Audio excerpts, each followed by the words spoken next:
Jam 6 kita jawab pertanyaan. Sampai jam berapa Pak Ustaz? Sampai selesai dalam waktu yang sesingkat-singkatnya. Ustaz mau bertanya, boleh nggak istri menikah lagi karena suaminya gila?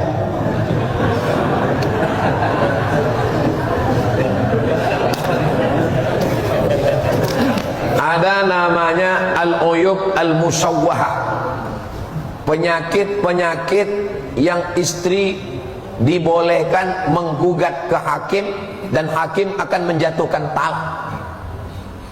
Di antaranya penyakit inin.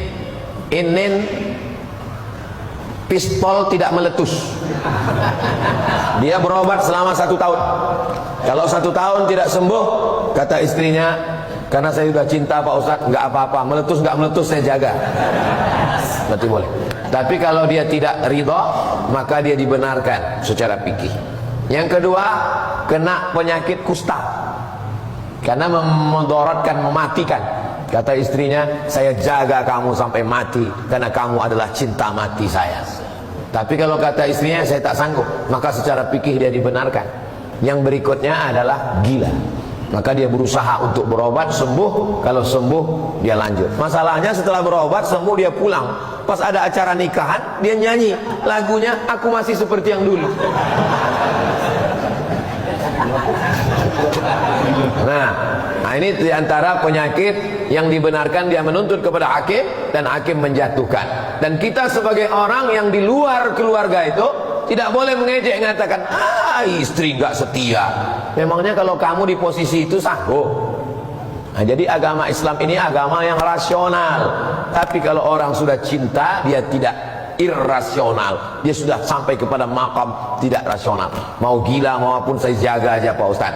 Jadi baik laki-laki maupun perempuan, kalau yang terjadi ini misalnya laki-laki, lalu istrinya na'udzubillah gila, maka dia bisa menggugat ke pengadilan. Dia menjatuhkan talak, pengadilan mengeluarkan sertifikat. Atau terjadi pada perempuan, suaminya yang gila, suaminya tidak menjatuhkan talak, maka hakim yang menjatuhkan talak, fasah, menjatuhkan talak, menjatuhkan perpisahan, karena dibenarkan secara fikih. Karena Islam ini menjaga kemanusiaan.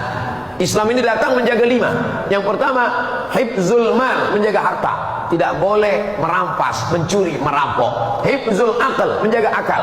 Tidak boleh pakai narkoba, minum khamar. Hifzul arat, menjaga kehormatan. Tidak boleh caci maki, sumpah serapah. Hifzul nafs, menjaga diri. Tidak boleh membunuh orang.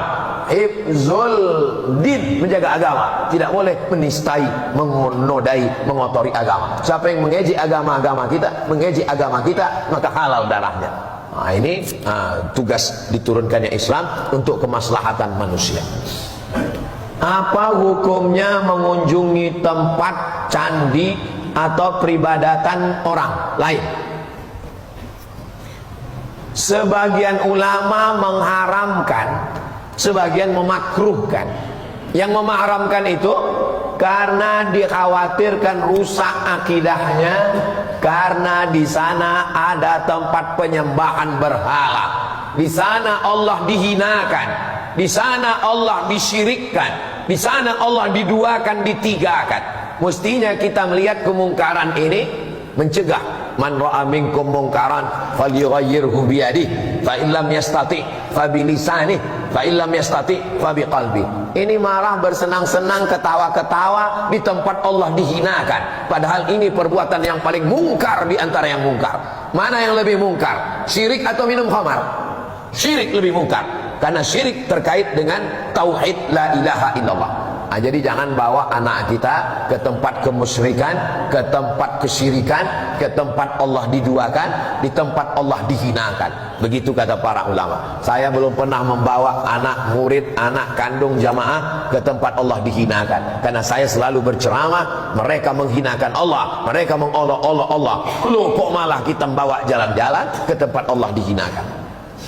Bagaimana hukumnya menggunakan kas masjid untuk kegiatan penyembelihan hewan kurban? Ini nyindir saya sebagai ketua masjid ini.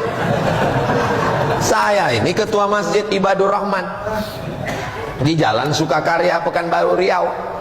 Maka saya kumpul rapat dengan panitia kurban. Jangan